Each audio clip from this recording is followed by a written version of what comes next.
గాంధీ ప్రతిరూపమైన ప్రియాంక గాంధీ మన దగ్గరికి వచ్చింది కాబట్టి ఇందిరాగాంధీ ఉన్నప్పుడు ఎట్లయితే అభివృద్ధి చేశారో, ఇందిరాగాంధీ ఉన్నప్పుడు ఎట్లయితే ఈ ప్రాంతం అభివృద్ధి అయిందో ఖచ్చితంగా ఆ రకంగా మేడం గారిని మళ్ళొకసారి తీసుకొచ్చి మన ప్రాంతం అంతా కూడా అభివృద్ధి చేసే విధంగా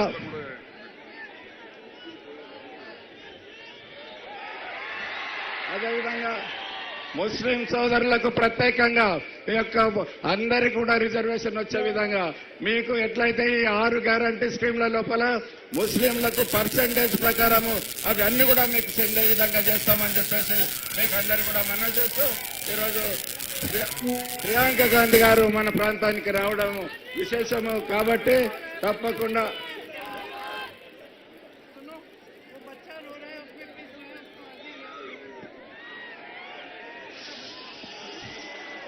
కాబట్టి ఈరోజు ముస్లింలకు, దళితులకు, వెనుకబడిన జాతుల వరకు, బీసీలకు అందరికీ కూడా న్యాయం జరిగే విధంగా అన్ని కులాలు, మతాలను అన్నిటిని కూడా ఏకతాటి మీద తీసుకుపోయి అందరికీ సమాన హక్కులు ఉండే విధంగా, సమానంగా అభివృద్ధి చేసే విధంగా నేను తప్పకుండా కృషి చేస్తానని చెప్పేసి మీకు అందరికీ కూడా వాగ్దానం చేస్తూ చేతి గుర్తుకు ఓటేసి నన్ను గెలిపించవలసిగా మీకు అందరికీ కూడా ఆహ్వానం చేస్తాం. ఒక్కసారి మీరు అందరూ కూడా చేతి గుర్తు కంటే మీరు అందరు 2 చేతులు లేపి చేతి గుర్తుకే, చేతి గుర్తుకే, చేతి గుర్తుకే. థ్యాంక్ యూ అమ్మా.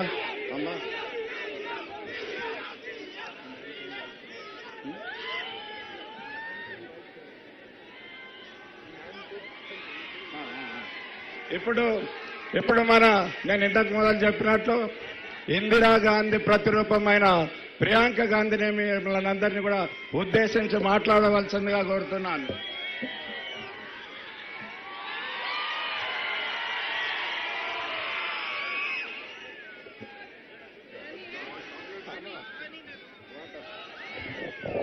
इसकी जरूरत नहीं है सर. మార్పు కావాలి, కాంగ్రెస్ రావాలి, మార్పు కావాలి, కాంగ్రెస్ రావాలి, మార్పు కావాలి, కాంగ్రెస్ రావాలి. జై బోలో తెలంగాణ, జై బోలో తెలంగాణ.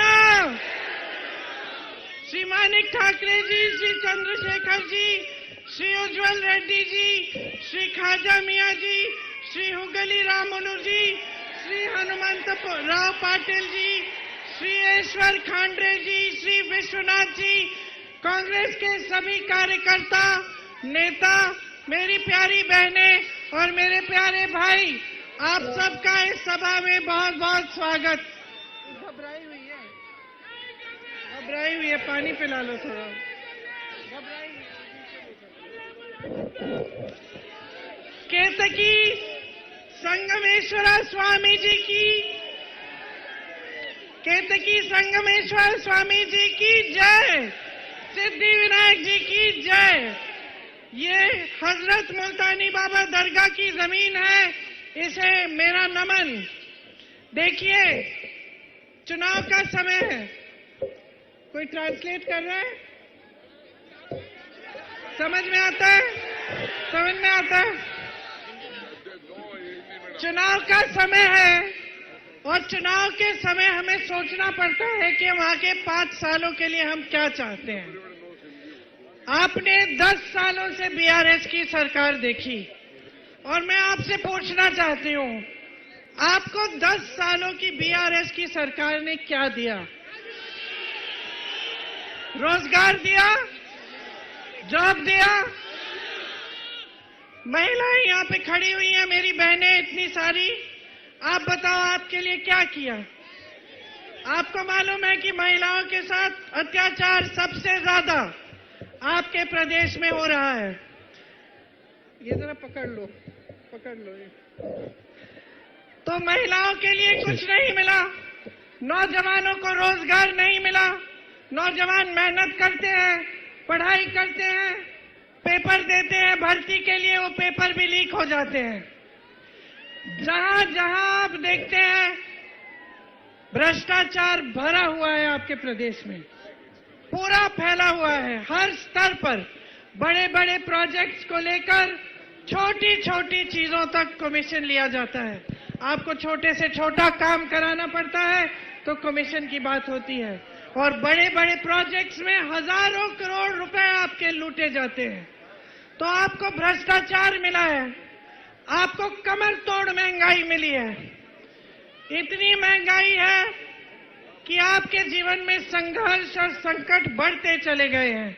मेरी बहनें यहाँ हैं, मेरी बहनें, सारा घर आप संभालती हो, परिवार को आप संभालती हो, आप बच्चों की परवरिश को देखती हो, नौकरी होती है तो नौकरी भी करती हो।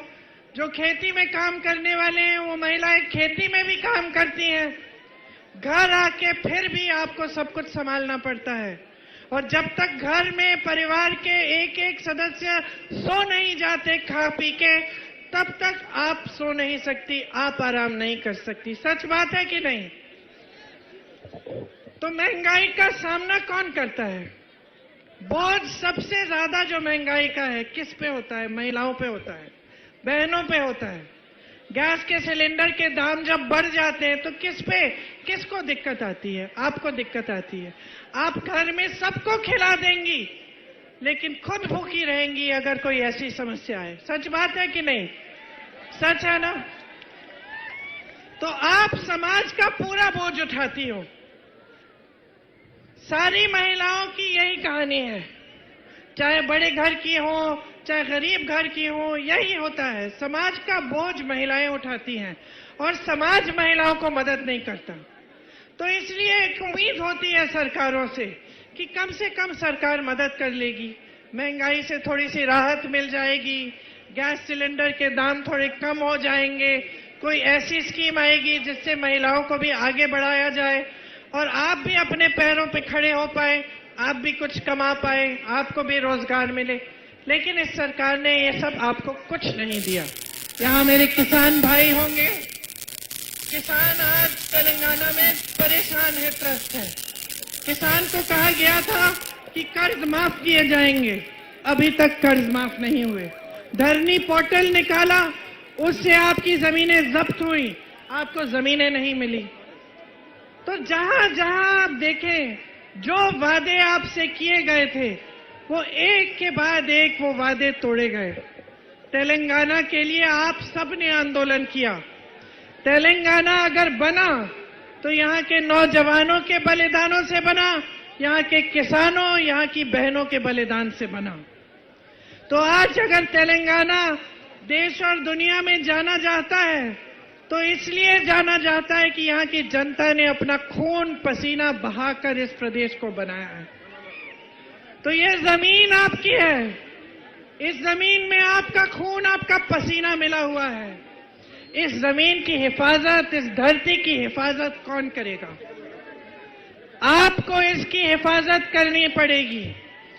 10 सालों से जो सरकार आप देख रहे हो, जितनी भी आपकी उम्मीदें थी, जितने भी आपके सपने थे, एक एक करके चूर चूर किए गए हैं इस सरकार के द्वारा।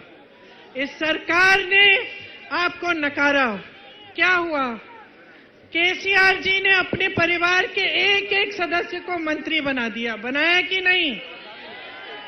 तो केसीआर जी के परिवार के सदस्यों को तो जॉब मिल गया, उनको महल मिल गए, बड़े बड़े घर बनाए। ये हद हो गई है कि पूरे देश में ये एक पहला प्रदेश होगा जिसकी सरकार एक फार्म हाउस से चल रही है। जानते हैं आप, आपकी सरकार भी जहां से चलनी चाहिए वहां से नहीं चल रही है। तो क्या हो गया है? बीआरएस के नेता आलस में पड़ गए हैं, आलसी हो गए हैं और भ्रष्ट हो गए हैं। तो अब आपको तय करना पड़ेगा, आपको एक भ्रष्ट और आलसी सरकार चाहिए या आपको एक ऐसी सरकार चाहिए जो दिन रात आपके लिए काम करके दिखाए? कांग्रेस चाहिए? Bye bye KCR, bye bye KCR, bye bye KCR. तो केसीआर को बदलना है, मारपूर चाहिए? हाँ? तो देखिए, कांग्रेस के बारे में एक बात आपको समझनी जरूरी है। कांग्रेस महात्मा गांधी इंदिरा गांधी, जवाहरलाल नेहरू, लाल बहादुर शास्त्री जी की पार्टी है। कांग्रेस सोनिया अम्मा की पार्टी है। कांग्रेस के कण कण में, कांग्रेस के कण कण में सेवा लिखा है। कांग्रेस का एक एक नेता, एक एक कार्यकर्ता, एक एक पदाधिकारी जानता है कि इस देश में जनता से बड़ा कोई नहीं है। जब कांग्रेस के नेता में अहंकार आता है, पता है क्या करता है? कांग्रेस छोड़ता है, क्योंकि कांग्रेस में उसके लिए कोई जगह नहीं रहती। कांग्रेस में अहंकार की जगह नहीं है, कांग्रेस में आलस की जगह नहीं है। कांग्रेस वो पार्टी है जो आपके लिए 24 घंटे काम करके आपको दिखाएगी। छत्तीसगढ़ में कांग्रेस की सरकार है। छत्तीसगढ़ का किसान खुश है। छत्तीसगढ़ का किसान इतना खुश है कि जो लोग पलायन करके शहरों में रोजगार ढूंढने के लिए गए थे, वो वापस आ रहे हैं। छत्तीसगढ़ में कांग्रेस की सरकार है। धान के सबसे ज्यादा पैसे छत्तीसगढ़ में मिलते हैं। राजस्थान में कांग्रेस की सरकार थी। कांग्रेस की सरकार ने 25 लाख रुपए तक मुफ्त में इलाज दिया। राजस्थान में मैं ऐसे लोगों से मिली हूं जिनकी हार्ट सर्जरी हुई है, जिनका कैंसर का पूरा इलाज हुआ है, लेकिन एक भी पैसा नहीं देना पड़ा। कर्नाटका में कांग्रेस की सरकार है। महिलाओं को हर महीने अपने खाते में पैसे मिल रहे हैं। कर्नाटका में कांग्रेस की सरकार है और महिलाएं पूरे प्रदेश में मुफ्त में बस की यात्रा करती हैं। बहनों, आज आपको मायके में जाना होता है या आपको कहीं पे जाना होता है, बच्चों से कहीं बच्चा रोजगार कहीं दूर कर रहा है, वहां पे मिलने जाना पड़ता है, तो बस की फीस देनी पड़ती है, बस के टिकट खरीदने पड़ते हैं। हम चाहते हैं कि जब हमारी सरकार आए तो हमारी बहनें पूरे प्रदेश में बगैर टिकट के फ्री पास से घूमें।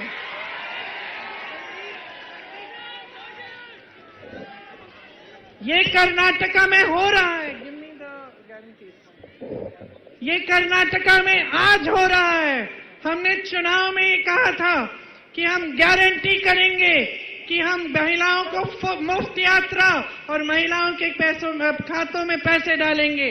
हमारी सरकार आई, पहली मंत्रिमंडल की मीटिंग में, पहली मीटिंग में ये तय किया गया और पैसे डालने शुरू हुए। आज महिलाएं खुश हैं। तो हम आपको ऐसी सरकार देना चाहते हैं जो आपके लिए ये सारे काम करें।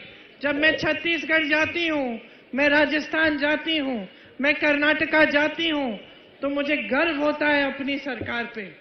मुझे मंच पर खड़े होकर गर्व होता है कि मैं जो कह रही हूं, मैं सच कह रही हूं, मैं कोई झूठी चीज नहीं बता रही जनता से। मुझे गर्व होता है कि मैं मंच पे खड़े हो के बता सकती हूं कि देखो, हमने ये आपके लिए ये सब काम किए। और मेरी आशा है कि मैं एक दिन तेलंगाना में भी जब मंच पे खड़े होकर आपको भाषण दूं, तो मैं गर्व से कह पाऊं कि आपके जितने भी सपने थे वो हमने साकार किए। कि हमने आपको भी, जैसे राजस्थान में 2 लाख रोजगार दिए हैं, कि हमने आपको भी यहाँ पे 2 लाख रोजगार दिलवाए।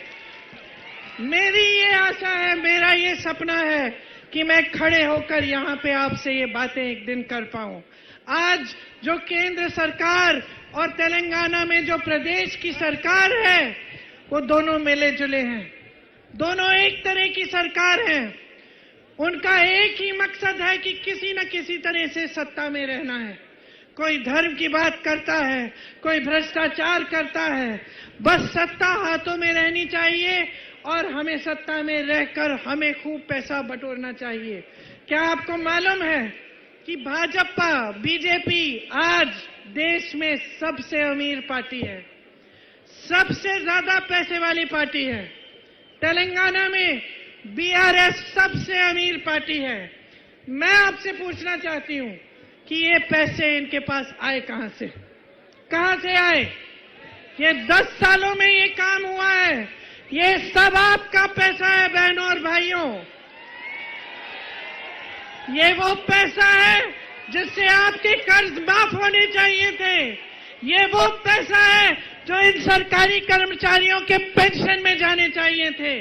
ये वो पैसा है जो किसानों के कर्ज माफ के लिए होने चाहिए थे, जो महिलाओं के लिए खाते में जाने चाहिए थे। ये वो पैसा है जो रोजगार के जरिए आपकी जेब में जाना चाहिए था। कांग्रेस की परंपरा है, हम ऐसी सरकारें चलाते हैं जिससे आपका पैसा आपकी जेब में वापस जाता है। ये छोटे छोटे दुकान है यहाँ, ये जय भवानी टी पॉइंट, ये बालाजी पपाला मिठाई भंडार, ये जय दुर्गा वाला, ये पॉली क्लिनिक, इनको सरकार ने कैसे मदद किया है मैं बताती हूँ। कोरोना आया, कोई मदद नहीं मिली। नोटबंदी में सबसे ज्यादा मार इन लोगों ने खाई, सरकार ने कुछ नहीं किया। उसके बाद क्या किया? जीएसटी दी, जीएसटी से महंगाई बढ़ी, इनकी कमाई घटी। कुछ नहीं किया इनकी मदद के लिए। ये भी अकेले पड़ गए, किसान भी अकेले पड़ गए, महिलाएं भी अकेली पड़ गईं, नौजवान भी अकेले पड़ गए। और बीआरएस और बीजेपी के नेता अपने महलों में बैठते हैं, अपने महल बनाते हैं। नरेंद्र मोदी जी 2 हवाई जहाज खरीदे उन्होंने, 16,000 करोड़ रुपए के 2 हवाई जहाज। सुन लीजिए, आज देश में किसान 27 रुपए कमा रहा है एक दिन में। एक दिन में देश के किसान की कमाई 27 रुपए, 27 रुपए किसान की कमाई। और अडानी जी जो नरेंद्र मोदी जी के खास दोस्त हैं, जिन्हें बीजेपी की सरकार ने इस देश के सारे बंदरगाह दिए हैं, इस देश के सारे हवाई अड्डे दिए हैं, इस देश की बड़ी बड़ी कंपनियां दी हैं ताकि वो और भी अमीर होते चले जाएं, जिनके हजारों करोड़ रुपए के लोन माफ किए हैं नरेंद्र मोदी जी की सरकार ने। अडानी जी एक दिन में 1600 करोड़ रुपए कमाते हैं। बहनों और भाइयों, तुम कमा रहे हो 27 रुपए, वो कमा रहे हैं 1600 करोड़ रुपए। कर्ज माफ हो रहे हैं उनके, हवाई अड्डे बंदरगाह दिए जा रहे हैं उनको, आपको कोई सहायता नहीं मिल रही है। और जब जब बीजेपी को मदद चाहिए, दिल्ली में, संसद में, पार्लियामेंट में कौन आता है मदद करने? बीआरएस। और बीआरएस को कौन मदद कर रहा है तेलंगाना में? बताइए। एमआईएम मदद कर रही है बीआरएस को। देख लीजिए, बीआरएस, एमआईएम, बीजेपी एक तरफ, तेलंगाना की सारी जनता दूसरी तरफ, कांग्रेस दूसरी तरफ। आज कांग्रेस आपके साथ खड़ी है। बहनों और भाइयों, गलतफहमी में मत रहो। ओवैसी जी के भाषण सुनो। ओवैसी जी किस पर आक्रमण करते हैं? नहीं, केसीआर पे नहीं करते, बीजेपी पे नहीं कर रहे हैं। ओवैसी जी राहुल गांधी पे हमला करते हैं। सोचिए, राहुल गांधी वो शख्स है जो कन्याकुमारी से लेकर कश्मीर तक पैदल 4000 किलोमीटर चला। क्यों चला बहनों और भाइयों, क्यों चला? इस देश की एकता के लिए भारत जोड़ो बोल के चला। और ओवैसी जी किस पर आक्रमण करते हैं, किस पे हमला करते हैं? राहुल जी पे। तो सोच लीजिए और पूरा खेल समझ लीजिए। एमआईएम दूसरे प्रदेशों में 40-50 सीट लड़ती है, तेलंगाना में आकर 9 सीट लड़ रही है। पूछो, सवाल उठाओ, जागरूक बनो। आपके धर्म, आपके जज्बातों का इस्तेमाल हो रहा है। ये चुनाव अपने सपनों पे लड़ो, अपने विकास पे लड़ो, और इस बात पे लड़ो कि जिन्होंने बलिदान दिया तेलंगाना के लिए, तेलंगाना को बनाने के लिए, उनका एक एक सपना साकार हो। इस पर लड़ो ये चुनाव। अपने लिए काम करवाओ बहनों और भाइयों। ये सारे नेता जो इस ट्रक पे खड़े हैं ना, ये आपके लिए खड़े हैं, आपने खड़ा कराया है। जो मंच पे आकर आपको बड़े बड़े भाषण देते हैं, हम सबको आपने बनाया है। आप ये वोट नहीं देते ना तो कोई यहां पे नहीं खड़ा होता। आपने अगर सत्ता नहीं दी होती तो केसीआर जी का ना महल होता ना फार्म हाउस होता। आपने अगर सत्ता नहीं दी होती तो बीजेपी की ये लूट नहीं मचती। और ये 10 सालों की सरकार जिसने गरीबों को नकारा है, जो अहंकार से भरी हुई है, आलस से भरी हुई है, ये सरकार नहीं होती। समझ लीजिए सारा खेल आज आपके साथ कांग्रेस और कांग्रेस के नेता, कांग्रेस का एक एक कार्यकर्ता खड़ा है। आपके लिए 6 गारंटी लाए हैं हम। सुन लीजिए, महालक्ष्मी योजना, बहनों आपको 2500 रुपए आपके खाते में हर महीने मिलेंगे। गैस का सिलेंडर 500 रुपए में मिलेगा। बस की यात्रा मुफ्त में पूरे तेलंगाना में आपको मिलेगी। राइतु भरोसा, 2 लाख तक फसल का लोन माफ होगा। किसानों को सालाना आजकल 10,000 रुपए प्रति एकड़ मिलता है, हम 15,000 देंगे। खेत मजदूरों को 12,000 देंगे। Don't disturb please. धान में 500 रुपए प्रति क्विंटल बोनस मिलेगा आपको। गृह ज्योति योजना में 200 यूनिट बिजली आपको फ्री मिलेगी और 24 घंटे आपको बिजली मिलेगी। इंद्रम्मा इंड्लू स्कीम, आप घर बनाना चाहेंगे, घर के लिए आपको जमीन फ्री मिलेगी और घर बनाने के लिए आपको 5 लाख रुपए दिए जाएंगे। राज्य आरोग्यश्री योजना, राज्य आरोग्यश्री योजना, अरे मेरे भाई मेरा गला खराब हो जाएगा चीखते चीखते, थोड़ी सी शांति रख लो।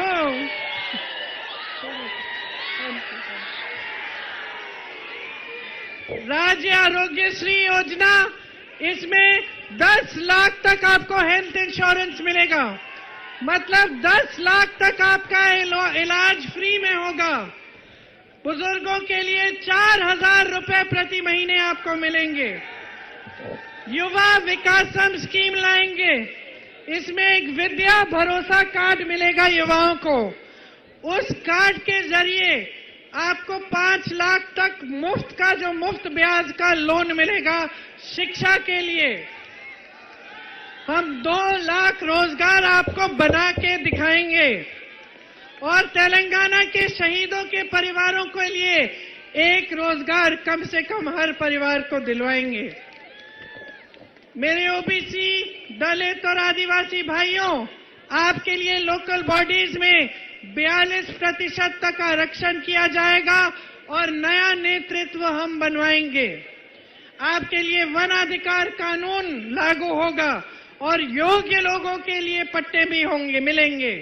एससी और एसटी परिवारों के लिए 12 लाख रुपए दिए जाएंगे। कल्याण मस्तु योजना में जो बीपीएल, जो गरीब से गरीब परिवार है, जब इनकी बेटियां शादी करेंगी तब आपको 10 ग्राम सोना और 1 लाख रुपए की मदद मिलेगी। इतना सारा काम है, सब पढ़ के सुना रही। इंद्रम्मा पक्का हाउस स्कीम, इसमें बेघर एससी एसटी परिवारों को घर मिलेंगे और 6 लाख रुपए की मदद मिलेगी। मदिका, माला और अन्य एससी जातियों के लिए 3 नए निगम बनेंगे। एससी एसटी छात्रों के लिए खास रेजिडेंशियल स्कूल बनेंगे और फीस की वापसी की स्कीम होगी। जो एससी एसटी के छात्र विदेश में पढ़ने जाना चाहते हैं, उनके लिए भी एक खास सहायता की जाएगी। आप चंद्रशेखर जी को अच्छी तरह जानते हैं। तेलंगाना के आंदोलन के लिए इन्होंने मंत्री पद से इस्तीफा दिया। आपकी सेवा करते हैं, रात दिन आपके लिए उपलब्ध रहते हैं। अच्छे, ईमानदार और सज्जन व्यक्ति हैं। इन्होंने मुझे बताया कि यहां आपकी कुछ स्थानीय समस्याएं हैं। शुगर की फैक्ट्री है, निम्स में जो जमीनें ली गई उनकी समस्या है, और जो धरनी पोर्टल वाली जमीन है उनकी भी समस्या है। तो मैं आपको आश्वासन देना चाहती हूं कि चुनाव के बाद हम इनके साथ बैठेंगे, इन समस्याओं को अच्छी तरह से समझेंगे और इनका हल ढूंढ के निकालेंगे।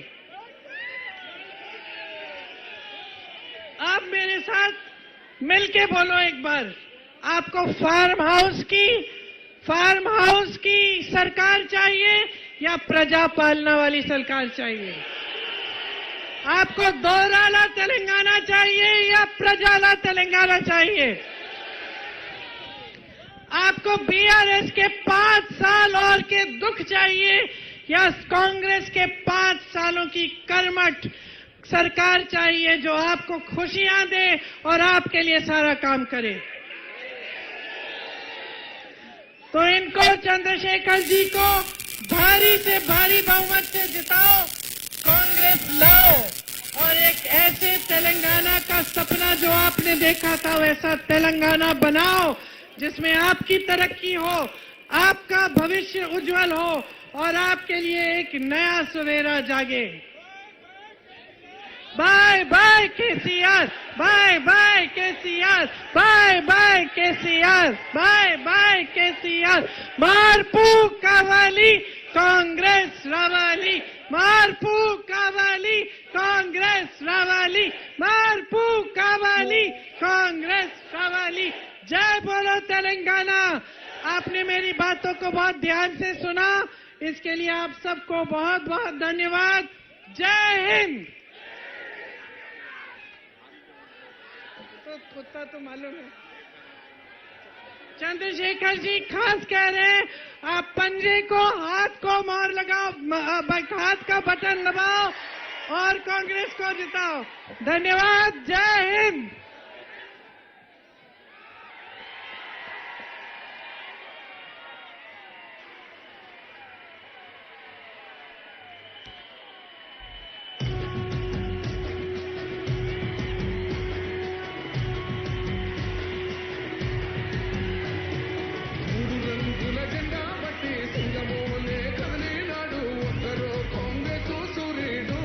మన రేవంత్ అన్న నిగ్గదీసి అడిగే